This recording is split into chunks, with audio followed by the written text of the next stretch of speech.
1991 की जुलाई की वो रात दिल्ली के साउथ ब्लॉक में एक कमरे की लाइट जल रही थी। उस कमरे में बैठा शख्स जानता था, अगर कल सुबह वो जो करने जा रहा है वो नहीं किया तो देश दिवालिया हो जाएगा। उनके पास सिर्फ 72 घंटे थे और उन्होंने वो किया जो कोई भी करने की हिम्मत नहीं कर सकता था। उन्होंने अपने ही देश का सोना बेच दिया। नहीं, ये कोई फिल्म की कहानी नहीं है। यह है भारत के सबसे चुप रहने वाले प्रधानमंत्री की सबसे तूफानी कहानी। यह कहानी है मनमोहन सिंह की। वो दौर था 1991 का। भारत की आर्थिक हालत इतनी खराब थी कि सोचकर रूह कांप जाती है। देश के पास सिर्फ 2 हफ्ते का आयात करने लायक विदेशी मुद्रा बची थी। मतलब अगर अगले 15 दिनों में कुछ नहीं हुआ तो देश की गाड़ी पटरी से उतर जाती। पेट्रोल नहीं आता, दवाइयां नहीं आती, मशीनरी नहीं आती, और सबसे बड़ी बात, भारत के अपने ही गैर निवासी भारतीय जो हमेशा देश पर गर्व करते थे, वो भी हर हफ्ते $350 मिलियन निकाल कर ले जा रहे थे। देश का खजाना खाली हो रहा था और इस खालीपन के बीच एक आदमी को जिम्मेदारी दी गई थी, मनमोहन सिंह। वो अब तक एक अर्थशास्त्री थे, एक प्रोफेसर थे, एक बैंकर थे, लेकिन अब वो भारत के वित्त मंत्री थे और उनके सामने सबसे बड़ा सवाल था, कैसे बचाया जाए ये देश। मनमोहन सिंह ने वो किया जो कोई भी सरकार करने से डरती थी। उन्होंने तय किया, सोना बेचना पड़ेगा। हाँ, भारत का सोना, वही सोना जो देश की शान था, जो रिजर्व बैंक की तिजोरियों में सुरक्षित रखा था। उन्होंने 46.91 टन सोना इंग्लैंड के बैंक और जापान के बैंक के पास गिरवी रखा। इसकी कीमत थी करीब $400 मिलियन।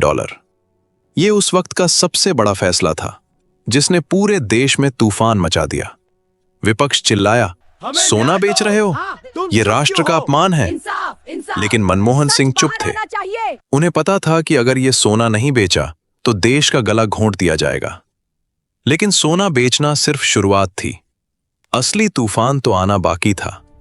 24 जुलाई 1991, संसद का बजट सत्र। मनमोहन सिंह अपने हाथों में एक बजट दस्तावेज लेकर खड़े थे। वो दस्तावेज कागज का बंडल नहीं था, वो भारत के भविष्य की तस्वीर थी।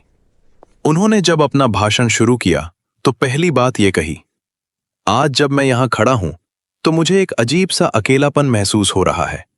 एक खूबसूरत मुस्कुराता हुआ चेहरा मुझे सुनता था। राजीव गांधी जी नहीं रहे, लेकिन उनका सपना जिंदा है। और फिर उन्होंने वो कहा जिसने सबकी सांसें रोक दी। उन्होंने कहा, 4 दशकों की योजना और औद्योगिकरण के बाद हम अब विकास के उस पड़ाव पर पहुंच गए हैं जहां हमें विदेशी निवेश का स्वागत करना चाहिए, न कि डरना चाहिए। ये एक बयान नहीं, एक क्रांति थी। जिस देश ने 40 साल से विदेशी कंपनियों को दरवाजे से बाहर रखा था, वो अब कह रहा था, आओ, हम तुम्हारा स्वागत करते हैं।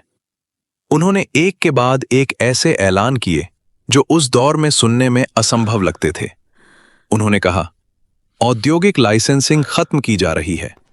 मतलब अब किसी उद्योगपति को बिजनेस शुरू करने के लिए सरकार से इजाजत लेने की जरूरत नहीं थी। उन्होंने कहा, विदेशी निवेश अब आ सकता है। और सबसे बड़ी बात, उन्होंने रुपए को डीवैल्यू कर दिया। रुपए की कीमत गिरा दी गई ताकि भारतीय सामान दुनिया में सस्ता हो और एक्सपोर्ट बढ़े। ये वो झटका था जिसने पुरानी व्यवस्था की जड़ें हिला दी। विपक्ष में बैठे लोग चिल्ला रहे थे, आप देश बेच रहे हो, आप विदेशियों को देश लूटने दे रहे हो। कुछ लोगों ने तो यहां तक कहा, यह बजट भारत के गरीबों के खिलाफ है। लेकिन मनमोहन सिंह नहीं हिले। उन्होंने अपनी ही एक पुरानी बात दोहराई, कोई जादुई समाधान नहीं है, कठिन फैसले लेने होंगे। और उन्होंने वो किया जो इतिहास में कम ही लोग कर पाए। उन्होंने एक मरती हुई अर्थव्यवस्था को वेंटिलेटर से उतारकर उसे दौड़ना सिखा दिया। लेकिन यह कहानी यहीं खत्म नहीं होती।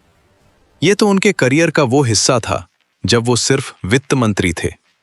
आगे का किस्सा और भी दिलचस्प है। साल 2004, मनमोहन सिंह प्रधानमंत्री बनते हैं और इस बार उनके पास नया मिशन है, सामाजिक बदलाव।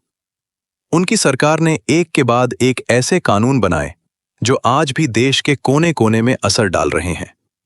पहला कानून, सूचना का अधिकार यानी RTI। 2005 में आया ये कानून आम आदमी के हाथ में सबसे ताकतवर हथियार बन गया।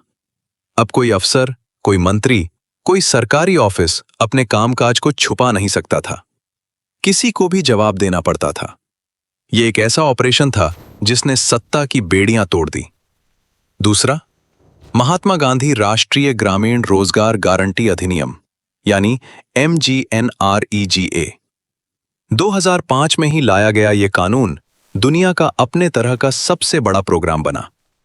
हर गरीब परिवार को साल में 100 दिन का काम देने की गारंटी। मतलब अब कोई भूखा नहीं सोएगा, क्योंकि काम का हक अब कानून था। तीसरा, शिक्षा का अधिकार। 2010 में लागू हुआ यह कानून हर 6 से 14 साल के बच्चे को मुफ्त और अनिवार्य शिक्षा देने की गारंटी बन गया।